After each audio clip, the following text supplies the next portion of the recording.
আসসালামু আলাইকুম। ইনশাআল্লাহ আশা করি সবাই ভালো আছেন। আলহামদুলিল্লাহ আমিও ভালো আছি। যে যেখান থেকে আমার ভিডিওটি দেখছে সবাইকে অসংখ্য ধন্যবাদ ও সর্বত্রই ভালোবাসা রইল। আজকে খুব ছোট্ট করে ৩টা বিষয় কথা ৪টা বিষয় কথা বলবো। কেন রেভোকারে করা হইতেছে এটার একটা আপডেট কিন্তু ইতালি থেকে প্রথমে দেওয়া হয়েছিল, কেন রেভোকারে করা হইতেছে। দ্বিতীয়ত গতকালকে গত ৭ তারিখে সকাল থেকে ধরতে গেলে দুপুরের পর থেকে একবার রাত পর্যন্ত প্রায় ৪০০+ মেসেজ আসছে, যেগুলো হচ্ছে রিজেক্ট, এবং যার ভিতর লাতিনা শহরই আছে। এর ভিতরে সবচেয়ে বেশি লাতিনা শহরে। এটা নিয়ে কথা বলবো, ভিএফএস গ্লোবালের আপডেট দিব, সম্পূর্ণ সব বিষয়ে কথা বলবো। জাস্ট ভিডিওটা ৪-৫ মিনিটের ভিতরে হবে। তো ইনশাল্লাহ সবাই ভিডিওটা দেখার পুরোটা চেষ্টা করবেন।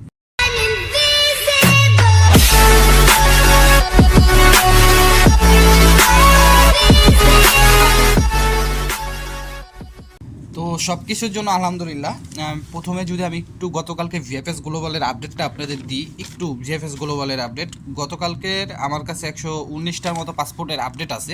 এটা কালেক্টেড একটা আপডেট, যেখানে স্পন্সর বিষয় হচ্ছে 11টা 2023 এবং 2024-এর। অনেকে জিজ্ঞেস করেন যে কোন মাসের ভাই, বেটারা বলতেই চায় না যে পাইছে, আপনি আবার মাসের কথা জিজ্ঞেস করেন। এইটুকুই সান্ত্বনা হিসাবে রাইখা দেন কাছে। ফ্যামিলি বিষয় হচ্ছে 6টা 2024 সালের, এগ্রিকালচার হচ্ছে 21টা 2023 এবং 2024। আমি এই বছর সবচেয়ে বেশি ভয় পাইছিলাম হচ্ছে এগ্রিকালচার বা সিজনাল ভিসাগুলো, যে এগুলো একটা লিমিটেড সময়ের জন্য, তো এই ভিসাগুলি হয়তো বা দিবে না। এমন এমন ক্রাইসিস একটা মোমেন্টে এই ভিসাগুলি হয়তো বা দিবে না। বাট আলহামদুলিল্লাহ এগ্রিকালচার ভিসা কিন্তু দেখা যাচ্ছে স্পন্সারের চেয়ে এগ্রিকালচার ভিসাটা কিন্তু বেশি হচ্ছে, মানে সিজনাল যেটা। আর আপনি যদি একটু কাইন্ডলি খেয়াল করেন যে, আর আপনারা যারা ভিডিও দেখেন বা যারা আসবেন তারা সকলেই জানেন, স্পন্সার বা ডোমেস্টিকের চাইতে কিন্তু সিজনাল ভিসার কোটাও রাখা হয়েছিল বেশি, এবং সিজনাল ভিসায় কিন্তু মানুষ আসছিল বেশি। তারপর হচ্ছে ট্যুরিস্ট ভিসা হচ্ছে 2টা 2024 সালের, স্টুডেন্ট ভিসা হচ্ছে 3টা 2024 সালের, বিজনেস ভিসা হচ্ছে 1টা 2024 সালের, ডোমেস্টিক হচ্ছে 3টা 2023 এবং 2024, এবং রিজেক্ট হচ্ছে 53টা 2023 এবং 2024, যার ভিতরে আপনার 2023 সালের নভেম্বর এবং ডিসেম্বরে রিজেক্টের সংখ্যা বেশি ছিল। এবং 2024-এর কিন্তু অনেকে ইমেলের মাধ্যমে অ্যাপয়েন্টমেন্ট পেয়েও কিন্তু রিজেক্ট হচ্ছে। এই গেল একটা বিষয়। দ্বিতীয় যে বিষয়টা বলবো, আমি গতকালকে কিন্তু এটা আমি আজকে সকালে কিন্তু আপনাদেরকে পোস্ট করে জানিয়ে দিছি যে গত 7 তারিখে দুপুর থেকে সকাল থেকে রাত পর্যন্ত প্রায় 400+ পাসপোর্টের মেসেজ আসছে, যেগুলার পাসপোর্ট যে ক্লায়েন্টের হাতে আছে, বাট এম্বাসি কিন্তু এখন তৈরি আর সেই পাসপোর্টটা রিটার্ন আবার নেয় নাই, মানে পুনরায় আবার জমা দেওয়ার জন্য কিন্তু তাদের বলে নাই, কিন্তু তাদের রেডি ফর কালেকশন আসছে। তার মানে তারা এই 400+ আমি জানি বা আপনারা জানেন, যারাই জানেন, এগুলো একদম সম্পূর্ণ রিজেক্ট। এবং এই শহরের ভিতরে অনেকে আমাকে লাতিনা শহরের কথা বলছে। লাতিনা শহরের 150+ মানুষ আছে এর ভিতরে। তার মানে 150+ মানুষ লাতিনা শহরের যারা ছিল সকলকেই রিজেক্ট করা হয়েছে। অনেকে আমার কাছে ফ্লোরেন্স শহরের আপডেট জানতে চেয়েছেন। গতকালকে আমি দেখলাম একজন ভাই ফ্লোরেন্স শহরের ভিসা পেয়েছে। ঠিক আছে। আরেকটা ইন্টারেস্টিং বিষয় আমি যদি আপনাদেরকে একটু বলি, সেই বিষয়টা হচ্ছে, একটা ইন্টারেস্টিং বিষয় হচ্ছে যে অনেকেই আমি পূর্বে আপনাদের দেখাইছি যে সিসিলিয়া শহরের এক মালিকের 3টা সিজনাল মানে এগ্রিকালচার ভিসা কিন্তু হয়েছে। ঠিক আছে।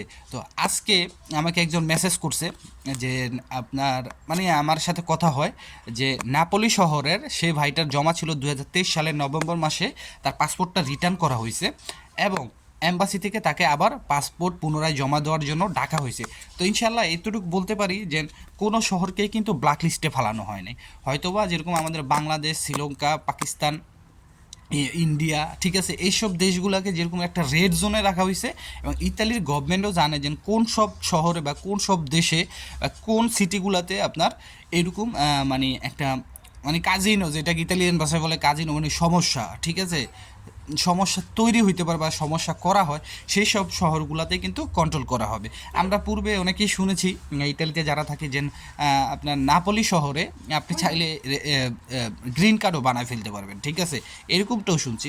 আমি এখন তো মানে নিজ চোখে দেখি না বা এরকম কেউ কেউ পাই না, বাট আমরা শুনছি।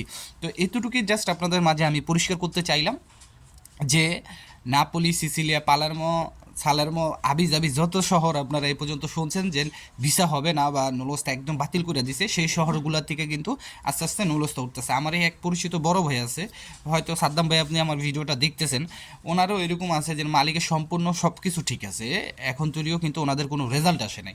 ইনশাল্লাহ আপনি ধৈর্য ধরেন ভাই, যারাই আছেন ধৈর্য ধরেন, ইনশাল্লাহ আসবে।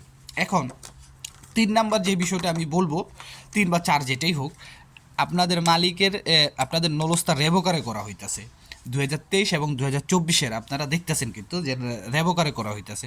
দেখেন আমি গতকালকে কিন্তু আপনাদের ভিডিওতে বলছি যে আপনার নলস্তার ভিতরে কিন্তু লেখাই আছে যে আপনার কোনো কিছু মাঙ্কা থাকলে এটা রেভোকারে করা যাবে। এখন এখানে প্রথমত যে জিনিসটা আমরা বলতেছি বা আজকে শুনলাম একজন বলতেছে ভিএফএস গ্লোবাল থেকেও বলা হয়েছে যে রেভোকারের বিষয়টা যে মালিকের মানে আপনার আপনার পেটে ধারণ ক্ষমতা আপনি 1 প্লেট খাইতে পারবেন, এখন যদি আপনি 3 প্লেট নিয়ে বসেন তাহলে তো আপনার খাইতে পারবেন না, এটা তো আপনার মনে করেন সমস্যা হয়ে যাবে। তো এই বিষয়টা এখানে বোঝানো হয়েছে যে মালিকের হৃদিত্ব কত।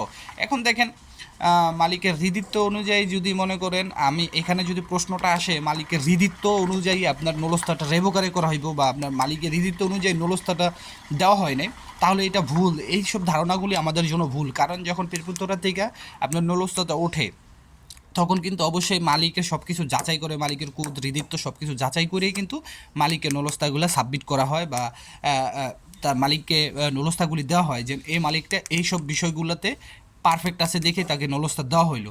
কিন্তু আপনারা যদি পূর্বে একটু খেয়াল করেন, এবার 2023-এ যারা জমা দিছে ডিসেম্বর মাসে এবং 2024-এ যারা জমা দিছে, সরি 2023-এ ডিসেম্বর মাসে যাদের জমা ছিল, ঠিক আছে, আর 2024-এর আপনার ডিসেম্বর মাসে যাদের জমা ছিল, 2024-এ যাদের জমা ছিল প্রত্যেকেরই কিন্তু এরকম একটা আপডেট আসছিলো, মানে 2023 সালে যারা জমা দিয়েছিল বা এর 27শে মার্চে যেখানে জমা হয়েছিল আপনার 2023 সালের সম্পূর্ণ কোটার ভিতরে, সেখানে কিন্তু এতটুকু একটা জিনিস পরবর্তীতে তারা উল্লেখ করে দিছে, অধিকাংশ নলস্তা রেভোকারে করে নিতেছে, মানে উইথড্র করে নিতেছে, এটা সরকার থেকেই। এটা কিন্তু এই এম্বাসিতে জমা দেওয়ার আগে ইতালিতে বলা হয়েছে। কেননা বলা হয়েছে তারা একটা সফটওয়্যারের মাধ্যমে যে মালিক ঠিক নাই সেই মালিকেও নলস্তা পাইছে, যে মালিকের 2টা নলস্তা পাওয়ার কথা সেই মালিক 5টা নলস্তা পাইছে, এরকম একটা বিষয় কিন্তু ইতালিতে হয়েছিল। আপনারা যদি বিশ্বাস না হয়, আমরা ইতালি প্রবাসী এই পেজগুলোতে আপনারা যদি সার্চ করেন যে পাবেন, আপনারা এটা সবচেয়ে বড় ইতালির ভিতরে সবচেয়ে বড় ইনফরমেশনমূলক পেজ, এখানে আপনারা পাবেন। এবং আমার ভিডিওতে সার্চ করলেও পাবেন যে রেভোকারের বিষয়টা। আমি আবারও বলতেছি, এটা ইটালিতে আগে থেকে বলা হয়েছিল যে পেরফুত্তরাগুলোতে একটু সমস্যার কারণে তারা অটোমেটিকলি যে মালিকগুলো ঠিক নেই তাদেরকেও নলস্তা দেওয়া হয়েছে, যে মালিকগুলো ঠিক আছে তাদেরকেও নলস্তা দেওয়া হয়েছে। যাদের হৃদিত্ব বা তাদের সব কিছু সিস্টেম ডকুমেন্ট অনুযায়ী তারা পাবে নলস্তা 5টা, সেখানে তারা যে 10টার জন্য অ্যাপ্লাই করছে 10টাই পেয়েছে। তো এটা পূর্বেই কিন্তু তাদেরকে তাদের নলস্তাগুলি রেভোকারে করা হয়েছে।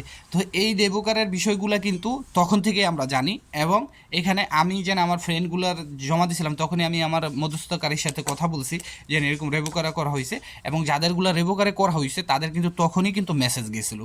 হয়তোবা তারা রেভোকারে করার পরও, মানে আমরা বাঙালিরা রেভোকারে করার পর জানার পরও কিন্তু এখানে দিছি, আপনি নলস্তা কিন্তু অরিজিনালি ছিল, রেভোকারে করে দিয়েছে, ওইটা কিন্তু সার্ভারে থাইকে গেছে, অ্যাপয়েন্টমেন্ট পেয়ে গেছেন।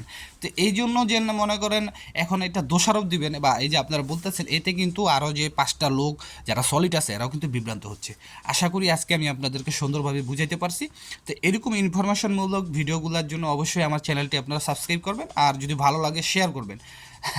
অনেকে বলেন যে ভাই আপনি ইউটিউবে আপনার সাবস্ক্রাইবে বাড়ে না কেন, আমি নিজেও জানি না ভাই বাড়ে না কেন, হয়তো আমার ভিডিও ভালো লাগে না বা আমি হয়তো বা ভালো কোনো ইনফরমেশন দিতে পারি না, এই জন্য।